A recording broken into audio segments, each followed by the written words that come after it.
कुछ कहने के पहले मैं आप लोगों से क्षमा चाहूंगा, क्योंकि आपकी तेलुगु जो बोली भाषा है उससे मैं अपने विचार नहीं रखूंगा। हिंदी में ही अपने विचार रखने की कोशिश करूंगा। बाबा साहब अंबेडकर की जयंती के अवसर पर तेलंगाना के मुख्यमंत्री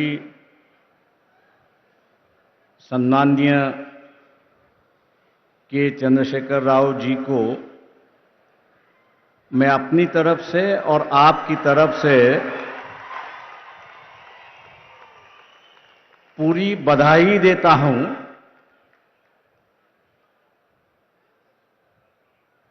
कि उन्होंने आज 14 अप्रैल है, बाबा साहब का जन्मदिन है। 125 फीट की मूर्ति का अनावरण भी आज हो गया है। लेकिन साथ साथ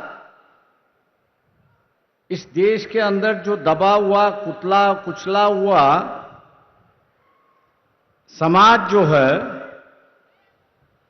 उसमें एक नई चेतना, एक नई जान दोबारा उन्होंने शुरुआत की।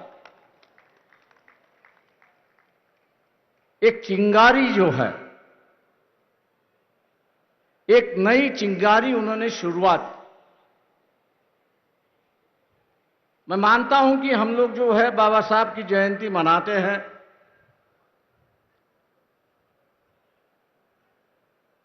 ढोल बजाना, गाना बजाना, बाबा साहब की बातों का दोहराना,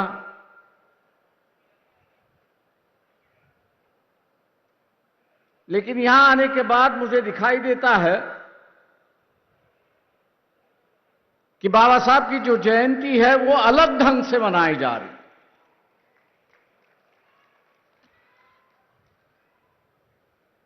ना सिर्फ उनके गुणगान जा रहे हैं, गुण है, गान है, उस पर लोग गा रहे हैं, लेकिन हकीकत में जो बाबा साहब यहां पर चाहते थे, इस देश में जो हमेशा बाबा साहब चाहते थे, उस पर शुरुआत हुई। बाबा साहब ने जरूर हमसे कहा कि शिक्षित बनो,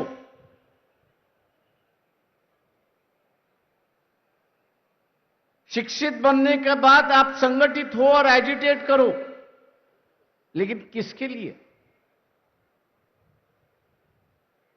हमको संघर्ष करना है। किसके लिए? तो संघर्ष करना है समाज में बदलाव लाने के लिए।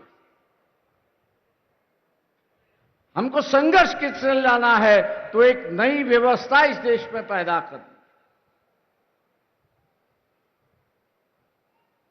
हमको इस देश में संघर्ष क्यों करना है? तो इस देश में इंसानियत पनपनी चाहिए, इसके लिए हमको संघर्ष करना है। ये तो सिद्धांत हुए कि जिस पर हम समाज बनाना चाहते हैं। ये जो सिद्धांत है कि जिसके बुनियाद पर यहां की समाज व्यवस्था चलती रहेगी। लेकिन आज जिस युग में हम लोग जी रहे हैं, उस युग की हकीकत भी हम लोगों को जाननी हो। और वह हकीकत है कि 1923 में बाबा साहब ने एक इकोनॉमिक थीसिस लिखी थी।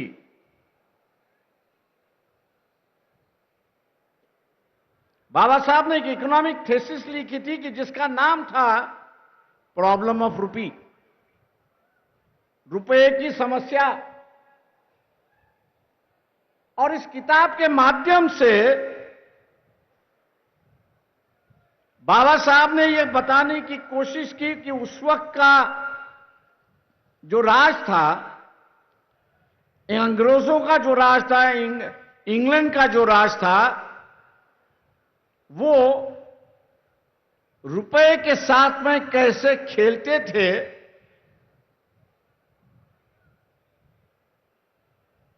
और उस खेल के माध्यम से वो भारत को लूटते थे। बाबा साहब पढ़े लिखे थे, इसलिए उन्होंने प्रॉब्लम ऑफ रूपी रखा। हम लोग जैसे पढ़े लिखे जो है वो उसको ये कहेंगे थ्योरी ऑफ लूट। मतलब एक दूसरे का पैसा कैसा लूटना, उसका उन्होंने विवरण किया है कि अंग्रेज जो है वो भारत को किस तरह से लूट रहा है। मैं मान के चलता हूं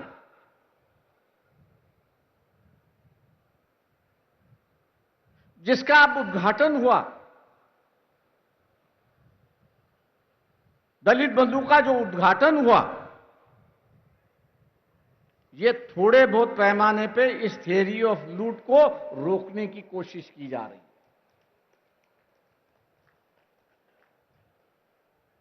क्योंकि यहां जो प्रोडक्शन करने वाला है और बेचने वाला जो है वो यहां का दबा कुचला हुआ समाज नहीं है, दलित नहीं है, आदिवासी नहीं है, वो तो सिर्फ खरीदने वाला समाज है। आज उसमें भी एक व्यापार की भावना, कमर्शियलाइजेशन है, उसकी कोशिश की जा रही है। मैं उसकी सराहना करता हूं और मुख्यमंत्री चंद्रशेखर राव जी का धन्यवाद देता हूं कि उन्होंने इस देश को आर्थिक दुर्बलता से कैसे लड़ना चाहिए, आर्थिक दुर्बलता से कैसे लड़ना चाहिए, और साथ साथ ये जो पॉवर्टी एलिवेशन का जो सरकार का कार्यक्रम है उसको एक नई दिशा देने की कोशिश की। इसलिए बाबा साहब की जयंती पर बाबा साहब के आर्थिक विचारों को आगे ले जाने के लिए मैं उनको दोबारा धन्यवाद देता हूं और अपनी बात आगे बढ़ाता हूं। दोस्तों, देश को आजाद हुए 70 साल हुए, लेकिन पूरी तरह से बाबा साहब आज भी लोगों के सामने आए नहीं। हम लोग यही समझते हैं कि बाबा साहब का जो कार्य रहा है, समाज कार्य रहा है, ये दलितों के लिए, आदिवासियों के लिए, आरक्षण के लिए ही रहा है, ऐसी परिस्थिति है। ये बात जरूर है कि उनका फोकस जो था, बाबा साहब का पूरा फोकस जो था, वो पूरा फोकस एलिवेशन जो है, दलितों का एलिवेशन करना, आदिवासियों का एलिवेशन करना, और यहां हम लोगों को एक ही माइनॉरिटी दिखाई देती है, वो रिलीजियस माइनॉरिटी दिखाई देती है। इस देश में सिर्फ रिलीजियस माइनॉरिटी नहीं है, इस देश में कम्युनिटी माइनॉरिटी भी है। लोहार है, कुम्हार है, सोनार है, ऐसे कई समाज में गिन सकता हूं कि जिनके गांव में सब 2 या 4 या 5 या 10 घर होंगे, उससे ज्यादा नहीं हो। और बाबा साहब ने कहा कि जैसे एक रिलीजियस माइनॉरिटी है, उसी तरह से यहां एक कम्युनिटी माइनॉरिटी भी है, और इस कम्युनिटी की हिफाजत करना है, इस कम्युनिटी माइनॉरिटी की हिफाजत करना है।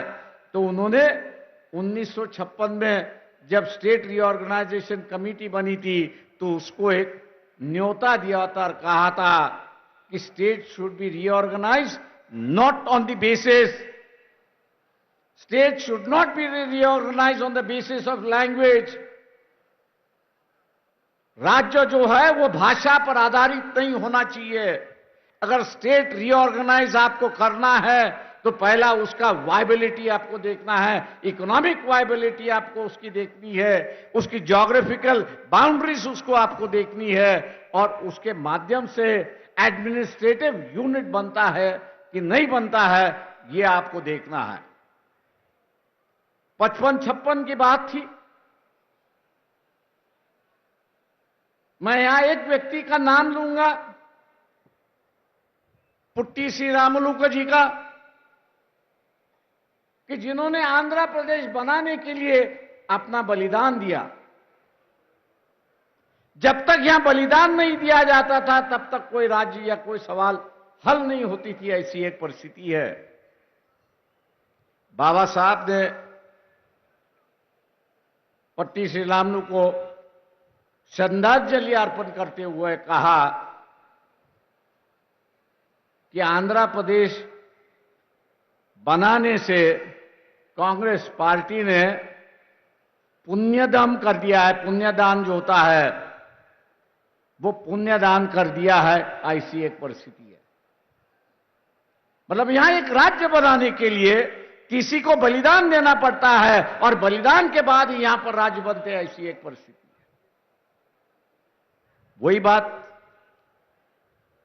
बाद में 40 साल बाद आई, तेलंगाना का सवाल आया।